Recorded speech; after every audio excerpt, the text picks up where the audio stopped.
Syria, if any? Joining us now for a fair and balanced discussion is House Foreign Affairs Committee Chairman, Congressman Ed Royce, and the ranking member of the committee, Congressman Engel. Welcome to you both, gentlemen.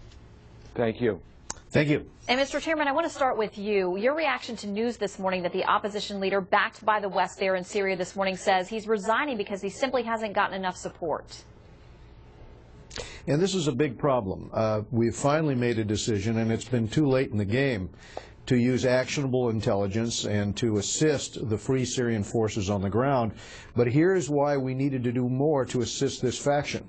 Their competition against Assad is the Al-Qaeda franchise that operates there, mostly foreign fighters. So if we can, with our intelligence, and by giving the green light to our allies, if we can do more to assist the Free Syrian Army, we then can destabilize and perhaps remove Assad. And the sooner that happens, the better. I say that because Assad now has Iranian troops on the ground in Syria. We don't want our troops on the ground, but we want to be assisting those who are going to try to remove President Assad. This would be Iran's ally, closest ally in the region, and it would be a major blow to Iran. Obviously, we want to stop Iran from developing nuclear weapons. This kind of pressure on the regime would be important if Assad were to fall. And Congressman Engel, I know you're working on bipartisan legislation that meets a lot of these objectives. Part of that, vetting opposition forces and being able to provide them certain measures of non-lethal force, military assistance, that kind of thing. How do we go about doing that in a way that will satisfy you that the interests of anyone we choose to support are in line with our own? Well, first of all, unfortunately, we're down to a series of bad choices, and we have to make some decision. President Assad is not going to last. He's going to fall. And when he falls, if the United States does not have some skin in the game, so to speak, if we're not aiding and abetting the rebels that we know are not radicals, then once he falls, we really don't have any kind of influence whatsoever. Secondly, I think that there's a humanitarian crisis. We have 70,000 Syrians murdered by their own regime. We have 1 million displaced.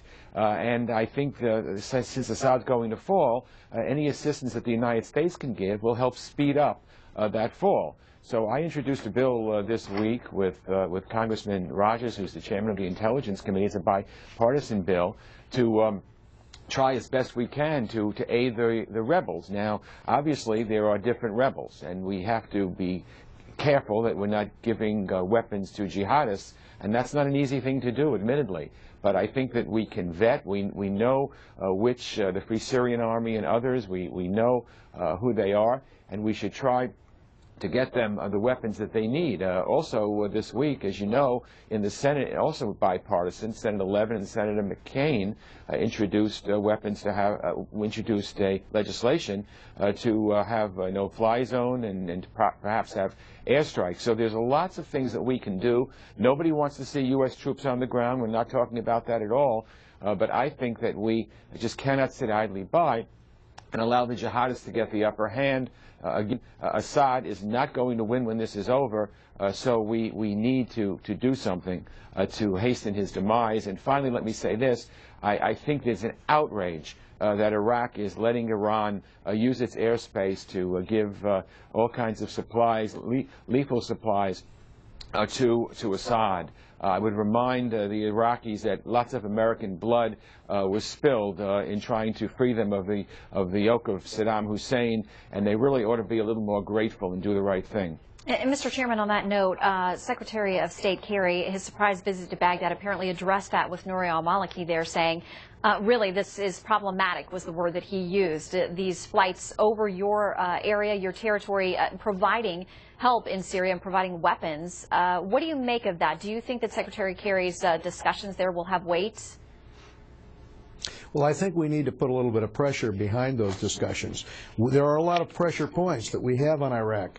They are provided their weapon systems they purchased from the United States. their banking system. We have a lot of pressure we could bring on their banking system, and certainly the political system, some of the oil deals.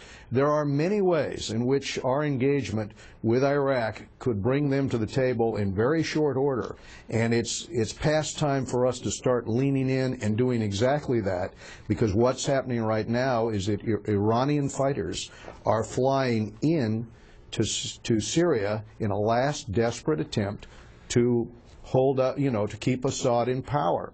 Hezbollah fighters are also coming in, and they're being armed with weapons coming in from Iran, flying over Iraqi airspace.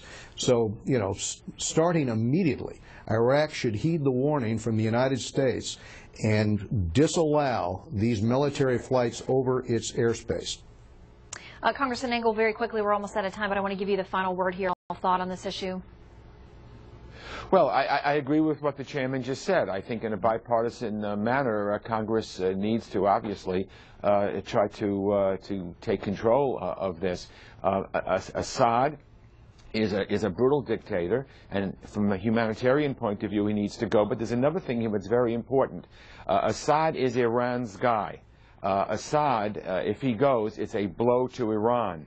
Weapons, for instance, going into Lebanon when the Second Lebanon War was over between Hezbollah and Israel, part of that agreement was Hezbollah would not be allowed to rearm. Hezbollah now is 2 or 3 times as strong as they were. They have been rearming because weapons have been going from Iran through Syria and into Lebanon. So Assad is a bad guy. He's Iran's guy. Iran has stake in this, and so do we, and we really ought to exert it. I think it's very important, and I think what Secretary Kerry is doing is a very, very good step, but I think we need to do more to ensure that the right rebels are the victors after Assad falls again, which he almost certainly will. All right, gentlemen. Congressman, we thank you both for your time today on this Sunday. We appreciate it. Thank you.